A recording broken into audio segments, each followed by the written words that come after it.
Speaker is interconnected transition, aligning justice, sustainability, and compassion. He is International Civil Society Engagement Lead for the World Animal Protection. Allow me to introduce to you our very own and also initiator of this sustainability event, Mr. Vince Sanchez.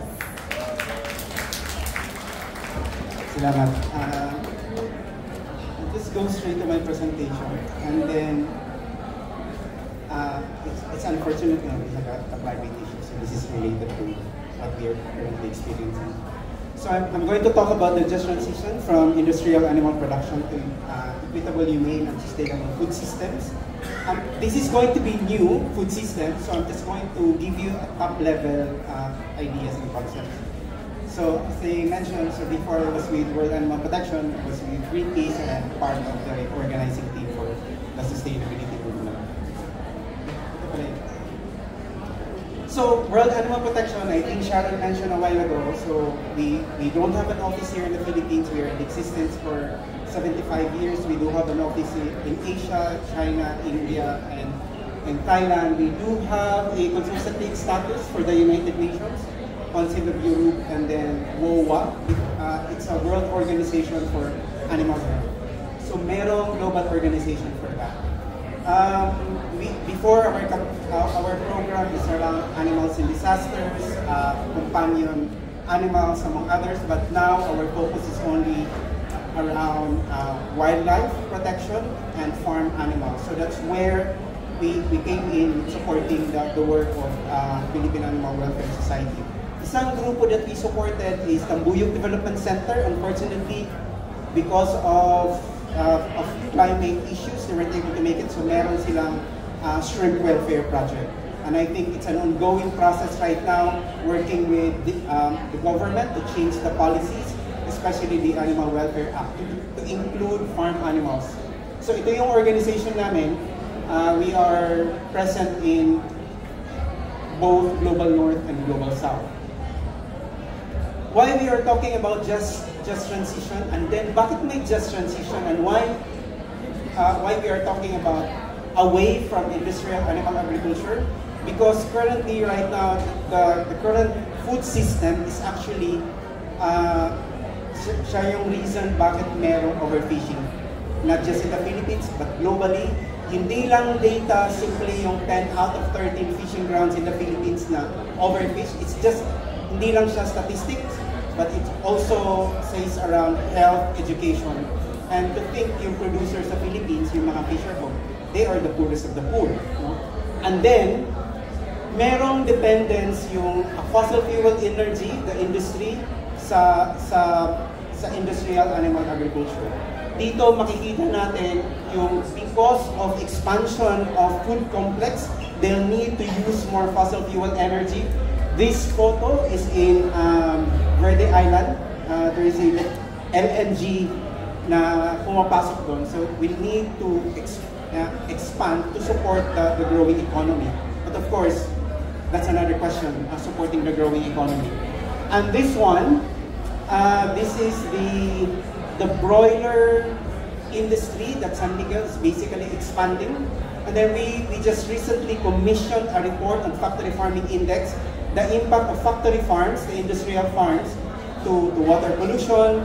You know, in a lot of places, I'm sure, nakikita natin sa TV, ang daming mga langaw, you know, and alam nyo ba that majority sa gumagamit ng antibiotics is basically the food industry.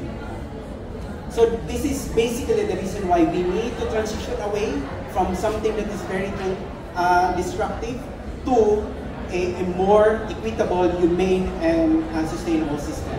So what POS is doing, what different organization is doing globally, alam ko merong organizations right now reaching out to different businesses, including Marriott Hotel, asking you to change the supply chain because that is what is needed. So the current impacts of industrial animal agriculture. So this is not limited to the Philippines. No, this is a global phenomena. Until just recently, the Philippine government is now putting up, may tinatawag tayong nationally determined contribution as our way of response or commitment to the Paris Agreement. Dati is just around energy, but now there's an increasing recognition to look at the food sector. No? Kasama ito. So for those working in the food industry, you need to be part of that discussion, or else they will decide on behalf of you. No? So I'll go back again. May impact sa livelihood, yung contract farming, land degradation, and land grab, because there needs to be expansion of industrial complex. There's an issue about human and labor rights. So, and I think ang pinakamainit din dito within the fishing industry, diba? The slavery that actually hit Thai Union in Thailand a couple of years ago. No? And then that's also the reason why we got the yellow card coming from the EU, preventing our markets going to our products going to EU market, because we haven't done anything around illegal, unreported, and unregulated fishing, including slave labor. Food sovereignty, a lot of and food security, of course, heavily subsidized. We're going to our markets right now. We don't see any food diversity. So basically, this is part of the narrative and control. As mentioned a while ago, the issue of public health, antimicrobial resistance, it's not the health industry that's actually the biggest user of antibiotics, but itong mga malalaking kumpanya. No? As mentioned, pesticides exposure, air and water pollution. Biodiversity, threats to wildlife, leading cause of land use change. So biodiversity, sa Verde Island Passage among others. And I think there's a recent in this indigenous people's community that's been trying to prevent and protect their land because pumapasok doon yung malalaking industry. Climate, 15% globally of greenhouse gases, galing, 40% galing po sa industrial agriculture. So ito yung dati hindi nakikita kasi it's just we are looking at transportation and energy, but malaking driver ito. So this is a good venue to talk about it, and then hopefully after today, some of the industries will be able to look at, some of the emissions that we're going to look at. Animal welfare. So why are we talking about this? Yung agenda talaga ng World Animal Protection is taking away cruelty. We wanted to change that, but of course, it's a systemic issue. We cannot change it. So that's why it's important that we are building this kind of movement with other groups. The other day,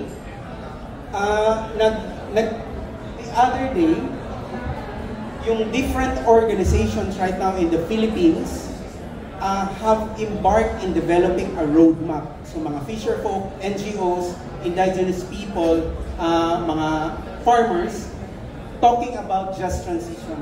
As I mentioned a while ago that we need to be part of the conversation. Alam niyo, there's a slogan that talks about nothing about us without us. So it is a campaign slogan by the disabled communities, but it's now being used by different organizations. Similar with Just Transition. The Just Transition started in the labor movement in the 60s, but because of how valid, how urgent the principle, the process, and practice, it's now being used as a framework for climate and energy negotiation, including food. So it means that the process should be fair, that should not cost workers or community residents their health, environment, jobs, or financial security. So that's why we need to make sure that when we talk about just transition, it's not just about the money that are affected, but those who are heavily disenfranchised already.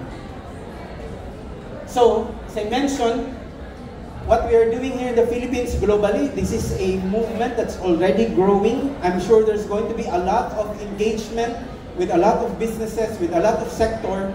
So soon, you'll be hearing more from different organizations asking you what are you doing around these issues. So, my consultation last week, next year it's going to be used to engage the current administration, Kiko Pangilinan, DA is being led by DA BFAR. Of course, we know Fravel, diba? Coming from the industrial fishing industry. So this is going to be used as a roadmap. Hindi siya imagination, but there are clear steps. So, in equitable, humane, sustainable food systems, we're not just talking about food security, but nutrition. Hindi yung imagined or reinvented nutrition, no? are supplied through agroecology. So that's why it's important that we have the small-scale producers here. It's not just about them, but all of the sectors, indigenous people, women, girls, people of color, and disabilities. So that's why, again, the equitable and sustainable before, but we need to make sure that animals are part of the equation when we look at a vision of what the future could look like. So, ito yun, tinitingnan. Governance, so that's why we need to be part of it. Finance, the subsidies coming not just from private but public financial institutions as well. When we talk about diet, similar to diet shift, it needs to be within planetary and social boundaries. Hindi pwedeng magsabi ka na you need to change diet, but it needs to be within planetary and social boundaries. So ito, shifting production, food governance, the producers needs to be there, the table, hindi lang pwede na magkatabi tayo, but they need to have the decision power to do towards it.